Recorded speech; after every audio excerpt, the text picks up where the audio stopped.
নমস্কার, আমি ডি বাসু। আর আজ একটা অন্যরকম প্রেক্ষাপটে আমরা চলে এসেছি, একটা অন্যরকম জায়গায়। মার্কণ্ডেয় পুরাণ অনুযায়ী মহিষাসুরকে বধ করার জন্য মা মর্তধামে আসে। আর মা মর্তধামে আসবে, এটা যেমন খুব আনন্দের, তেমন আনন্দের বাংলার একটা উৎসব। কোনটা? সেই মা মর্তে আসার শারদীয়া উৎসব। আর আমরা চলে এসেছি শারদীয়া উৎসব 9 দিন হাতে। আমরা চলে এসেছি প্রফুল্লনগর ক্লাবের, আমরা একদম প্রাঙ্গণ দেখতে পাচ্ছি। মায়ের যে মণ্ডপ সজ্জা তা প্রায় সাজো সাজো রব। এখানে শিল্পীরা এখনো কাজ করছে। আমি দেখানোর চেষ্টা করবো, আমি ক্যামেরা পার্সন স্বর্ণকে বলবো দেখানোর জন্য। এখানে শিল্পীরা রাত জেগে দিন জেগে কাজ করছে। আমরা জানার চেষ্টা করব শিল্পীরা কোথা থেকে এসছে, এবারের মণ্ডপ সজ্জার থিম কি থাকছে, এই বিষয়গুলো তো বিস্তারিত। তো চলুন দেখা যাক কি দৃশ্য ওঠে আমাদের ক্যামেরার পর্দায়। তো একেবারে মণ্ডপ সজ্জার কাছাকাছি আমরা দেখতে পাচ্ছি এখানে কিছু কার্যকর্তারা আছে। আমরা জানার চেষ্টা করব এবারের মণ্ডপ সজ্জার থিম কি থাকছে এবং এবার মণ্ডপ সজ্জার পক্ষ থেকে বিস্তারিত কার্যক্রম কি থাকবে, কে কে আসছেন প্রধান অতিথি হিসেবে এবং ইত্যাদি বিষয়গুলো বিস্তারিত জানার চেষ্টা করব। নমস্কার দাদা, আসুন একটু কথা বলবো আপনাদের সাথে। তো পুজোর তো হাতে আর মাত্র 9 দিন বাকি, আর আমরা চলে এসেছি মণ্ডপ সজ্জা অর্থাৎ প্রফুল্লনগর। আর এবছরে আপনাদের থিম 75 বছরের থিম, অর্থাৎ অন্যরকম পুজোর থিম দেখতে পাচ্ছি, একদম গগনচুম্বী একদম তৈরি হয়ে রয়েছে। আর যদি অশোকনগর হাবড়ার সেরা পুজোর কথা ওঠে, অবশ্যই প্রফুল্লনগর সেখানে আসবেই। তো আমরা এসেছি প্রফুল্লনগরে। আমরা জানার চেষ্টা করবো দাদা, এইবারে যে থিম, সেই থিম কি থাকছে এবারের? এই বছর আমাদের সাগ্রাদা ফ্যামিলিয়া বলে একটা বার্সেলোনায় স্পেনে একটা চার্চ আছে, স্থপতি। এটা 146 বছর ধরে তৈরি হচ্ছে, এখনও সেটা ইনকমপ্লিট আছে ওখানে। সেটাকে আমরা, সেই স্থাপত্যটাকে আমরা এখানে তুলে ধরার চেষ্টা করছি। ওটাও মনে হয় 2026 বা 28 সালের দিকে শেষ হবে। তার আগে আমরা এটাকে পশ্চিমবঙ্গের বুকে প্রথম আমরাই, মানে যতদূর খবর আছে আমরাই প্রথম এই প্যান্ডেলটাকে আমরা সামনে নিয়ে আসছি মানুষের সামনে।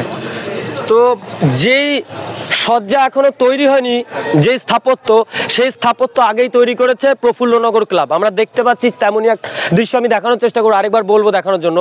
তো আমরা দেখতে পাচ্ছি এরকম একটা দৃশ্য। তো এই যে এত সুন্দর একটা দৃশ্য আর মণ্ডপ সজ্জার মধ্য দিয়ে মানুষের কাছে কি বার্তা রাখবেন? অবশ্যই মানুষের কাছে এটাই বার্তা যে দেখুন, চারিদিকে যে হানাহানি চলছে, যুদ্ধ চলছে, তার মধ্যে মানুষ টিভি খুললেই হানাহানি বা দুর্ঘটনা এটা ওটা, তার মধ্যে মানুষ এই 5টা দিনই উৎসবে মেতে উঠবে। মানে এই 5টা দিনের অপেক্ষা সারা বাংলাবাসী, সারা পশ্চিমবঙ্গর সমস্ত মানুষ বসে থাকে এই কটা দিনের অপেক্ষায়। এবং মানুষ আসুক, এবং এই বছর আমাদের আলোকসজ্জায় অন্যতম চমক থাকবে। সেই চমকটা আপাতত এই উত্তর 24 পরগনা জেলায় হয়তো হয়নি। 3D ম্যাপিং শো হবে এবং লাইট শো হবে, সেটা খুব ভালো মতনই মানে মানুষের কাছে এই বার্তাটা যাবে। আশা করি আপনারা আসুন এবং দেখুন, সমস্ত মানুষ আনন্দ করবে।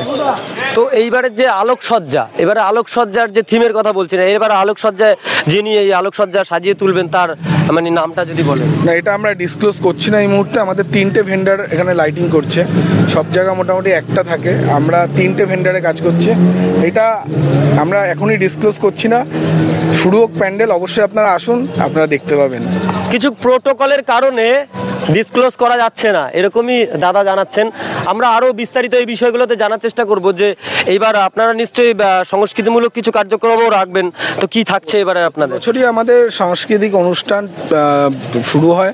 এই বছর আমাদের যেমন যা খবর, আমাদের মঙ্গলবার, আগামী মঙ্গলবার মাননীয় মুখ্যমন্ত্রী মমতা ব্যানার্জি ভার্চুয়ালি আমাদের পুজোর উদ্বোধন করবেন।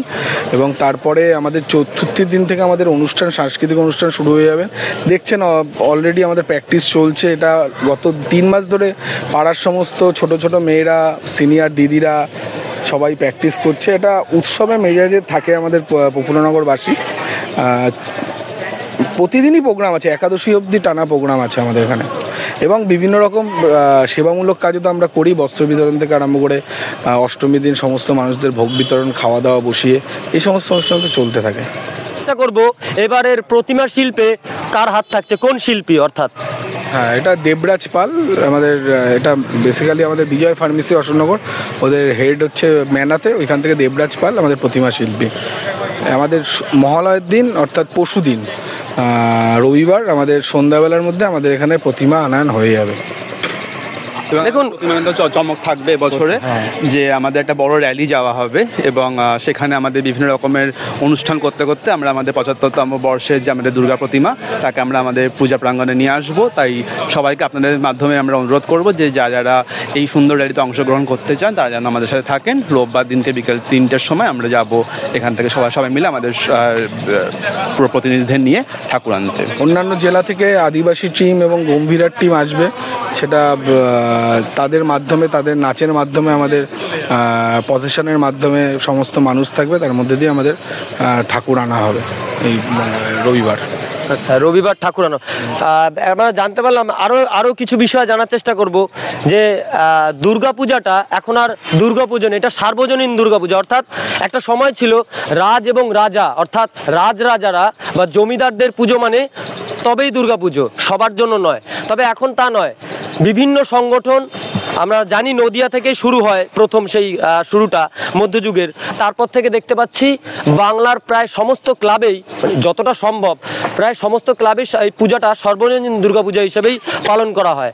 তো আমরা জানবো 75 বছরের পুজো, অর্থাৎ আর 25 বছর বাকি, তারপরে আবার 100 বছর পূর্ণ হবে। কিন্তু এই 75 বছরের বিশেষ আকর্ষণ তাহলে কি থাকছে সংস্কৃতির দিক দিয়ে এবং অন্যান্য বিষয়, মানে আকর্ষণ বিষয়টা বিশেষ আমরা এই বছর মেইনলি ফোকাস করেছি প্যান্ডেল। আমরা দেখতে পাচ্ছি প্যান্ডেলটাকে গগনচুম্বী করা হচ্ছে, লাইটিং এর একটা অভিনবত্ব এই বছর। এই হ্যাঁ, কোথাও ডিজনিল্যান্ড করেছিলাম না, আগের বছর আমরা করেছিলাম হচ্ছে হাওয়া মহল জয়পুরের, তার আগের বছর আমরা করেছিলাম ডিজনিল্যান্ড। সে বছর আমাদের লেজার শো হয়েছিল এবং সে বছর আমরা দেখেছিলাম যে মানুষের একটা প্রচণ্ড ভিড় হয়েছিল, ভালোবাসা পেয়েছিলাম আমরা। সেটাকে মাথায় রেখে আমরা বুঝতে পেরেছি যে মানুষ লাইটের খেলা দেখতে পছন্দ করে, তো সেজন্য লাইটটাকে এবার প্রায়োরিটি দিয়ে আমরা আমাদের 3টে ভেন্ডর আমরা আমাদের নিয়ে এসেছি। এবারে দিল্লি থেকে আসবে এবং আমাদের আশেপাশের অঞ্চল থেকেও আসবে। তো সেই লাইটের খেলা যেহেতু চলবে সন্ধ্যেবেলার পর থেকে, আপনারা দেখতে পাচ্ছেন যে 3-4খানা পিলার আছে, পিলার দিয়ে বা মাঝখান থেকে টোটাল 3D ম্যাপিংয়ের লাইটিংয়ের লেজার শো চলবে এবং তারপরেও বাকি সময়টা ধরেও আরও লাইটিংয়ের খেলা আছে। এবার যেহেতু লাইটিংয়ের খেলা চলবে তার সাথে তো মিউজিক থাকবে, তো সেটাকে আমরা মেন প্রায়োরিটি রেখেছি। আমাদের ঠাকুর এবছরের অন্যতম আকর্ষণ, আমাদের প্যান্ডেল এবছরের অন্যতম আকর্ষণ এবং আমাদের লাইট এবছর অন্যতম আকর্ষণ। আর আমাদের পুজো গত 3-4 বছর ধরে সেরা পুজো সম্মানিত হয়েছে, ভূষিত হয়েছে। আমরা যে স্টেজ এখানে তৈরি করব সেই স্টেজে আমরা প্রথম প্রায়োরিটি দেবো যে আমাদের এখানকার এই অঞ্চলের যারা ছোটো ছোটো শিল্পীরা আছে তারা যেন তাদের প্রতিভা দেখানোর সুযোগ পায় আমাদের মঞ্চে উঠে, সেটা আমাদের ফার্স্ট প্রায়োরিটি। দেখুন, যারা শিল্পী আজকে নাম করে গেছেন তারা অনেক স্টেজ পেয়ে যাবেন, বাট আজকে যে শিল্পীরা এখন নাম পায়নি, যারা এখন স্ট্রাগল করছে, তাদেরকে স্টেজ দেওয়া হচ্ছে আমাদের প্রথম এবং প্রধান লক্ষ্য। তো সেটাকে আমরা প্রায়োরিটি রেখে আমরা চতুর্থী থেকে একাদশী অবধি প্রত্যেক দিন আমাদের আঞ্চলিক যে শিল্পী যারা আছে তাদেরকে স্টেজ দেওয়া হবে এবং একজন বড় শিল্পীও আসবেন, সেটাও চমক, সেটাও আমরা ডিসক্লোজ করব। সবটাই আপনারা প্রোটোকলের মধ্যে অবশ্যই সেটা আমরা ধীরে ধীরে প্রকাশ করতে চাইছি। কেন? কারণ মানুষের মধ্যে যে এই বছরের যে মানে একটা চাহিদা যে না প্রফুল্লনগরের দুর্গাপুজোটা কেমন হচ্ছে এবং সেটা দেখার জন্য যে আগ্রহ, সেটা আমরা মানে আমাদের মোটামুটি ধরুন প্যান্ডেলের স্ট্রাকচার শুরু হয়ে গেছে এপ্রিল মাস থেকে, তখন থেকে মানুষের মধ্যে একটা সাড়া পাচ্ছি যে কি হতে চলেছে, তার জন্য আমরা ধীরে ধীরে সমস্ত কিছু প্রকাশ করছি। আচ্ছা, এবার আমি একদম একেবারে শেষ প্রশ্ন যেটা করব, তো 75 বছরের পুজো আকর্ষণের বিষয় থেকে আলোকসজ্জা অথবা মণ্ডপসজ্জা সমস্তটাই আমরা জানার চেষ্টা করলাম এবং জানলাম। তো এবার শেষ বার্তাটা কি থাকবে যারা অশোকনগর এবং হাবড়াবাসী অথবা যারা এই ভগবান বিশ্বাস করে অথবা বিশ্বাস করে না কিন্তু পুজো মণ্ডপে অনেকেই আসে, তো তাদের জন্য কি বলবে আমরা একটু জানার চেষ্টা করব। দেখুন, আমরা সর্বধর্ম সমন্বয় বিশ্বাসী এবং কিন্তু আমরা সমস্ত ধর্মকে যেমন শ্রদ্ধা করি, ভালোবাসি, সেই সাথে আমরা যে ধর্মাবলম্বী সেই ধর্মের পুজো আর্চাও করি এবং সেটা গত 75 বছর না হলে এই বছর 75 হয় না। এবং সেখানে শুধুমাত্র হিন্দু ধর্মাবলম্বী আসবে তা না, সমস্ত ধর্ম নিয়ে সমস্ত ধর্মের মানুষকে আমরা আহ্বান জানাই যে এই পুজোতে আসুন এবং সবাই মিলে আনন্দ করি। এটা হিন্দুদের পুজো মানে হিন্দুরা না বা মুসলমানদের বলে মুসলমানরা, আমরা সবাইকে নিয়ে চলতে ভালোবাসি। আমাদের এই উৎসবের প্রাঙ্গণে সবাইকে আমন্ত্রণ থাকুন। আপনার নামটা?